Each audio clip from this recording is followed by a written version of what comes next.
I boy back a look on the we much maroon, on line, on the Zion Ground, the Coney Nota. Today's date is what? 25th July. Today is 25th July. I'm going to go here and get this place. I'm going to go here and get this place. If you know about today, who Ejima our prophets. Moto bidra na mgbada tụga ewu na Chineke echela this community na ọ ga-awụ obere ive lekwa n'anya were na anya ụnụ ihe emege na Ngo Okpala lekwa nwe ụdị egwu lekwa ga-awụ ndị bụ egwu ha na-akpọ gbum ịnụ ụdị egwu ha na-apịacha mme wine na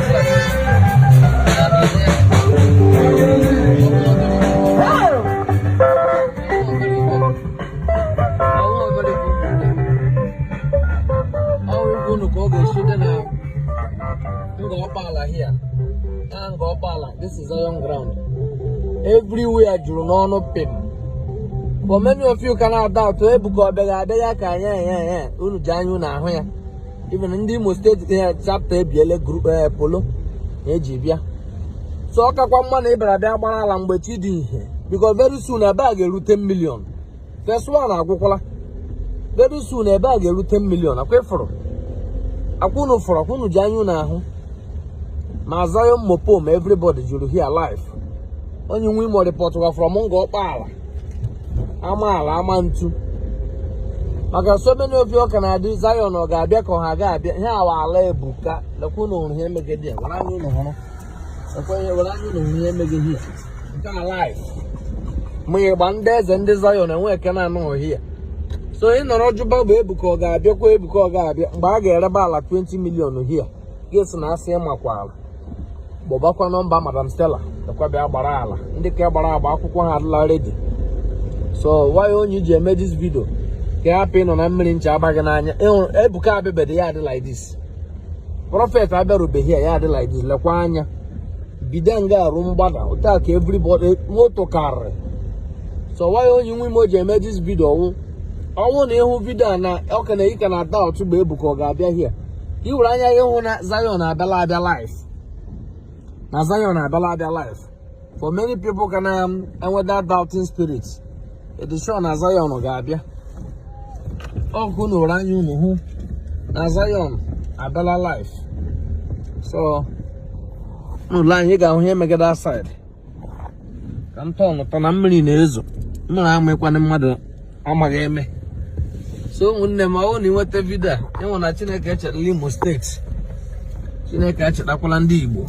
On them social media, I call June 12. They did development okay, but the development okay, but a crowd of people no here. At least in the side I laugh really.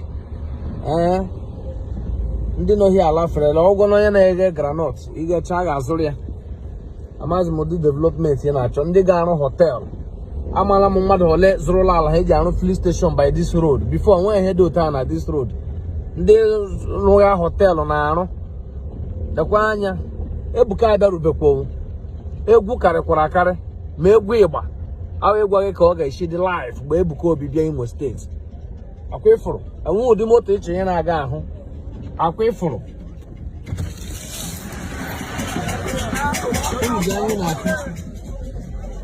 Upon that meaning, I'm but everybody's happy.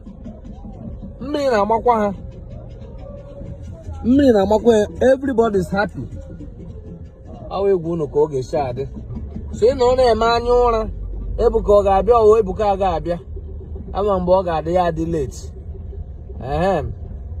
ama mgbe ọ ga-adị ya dị late for our single brothers unu ga-abịakwa ebe abịa chọrọ nwaanyị unu ga-alụ because ụmụ nwa karị na ụmụ ndị akpa obi Zion so inweta video agwa m location isha watch onye nwe imo ọwụ Ngo Okpala echefu ka crowd niile na-ekwu Zion we move. Ngo Okpala na-enwe ha onye ma ebe Ngo Okpala ama ntu na ama m kemgbe m shilo ụwa ma ebe zaga ama ala ama ntu unu ji anya na ahụ ka o she ada here. Zion, God bless you Ebuka Obi for bringing development in this community. God bless you, sir. We love you. Unu hụrụ ko njikwa anya na ahụ Zion abebede were kwa na anya unu hụ solar everywhere. Ọ ka ụsọ ọhịa.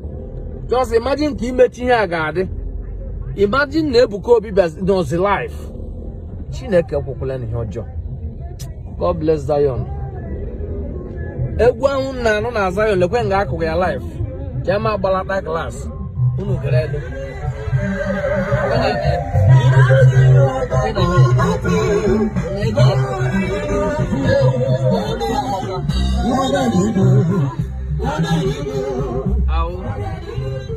Ụmụnne m na-ahụla na onye nwe imo ga-akọ otu vidio.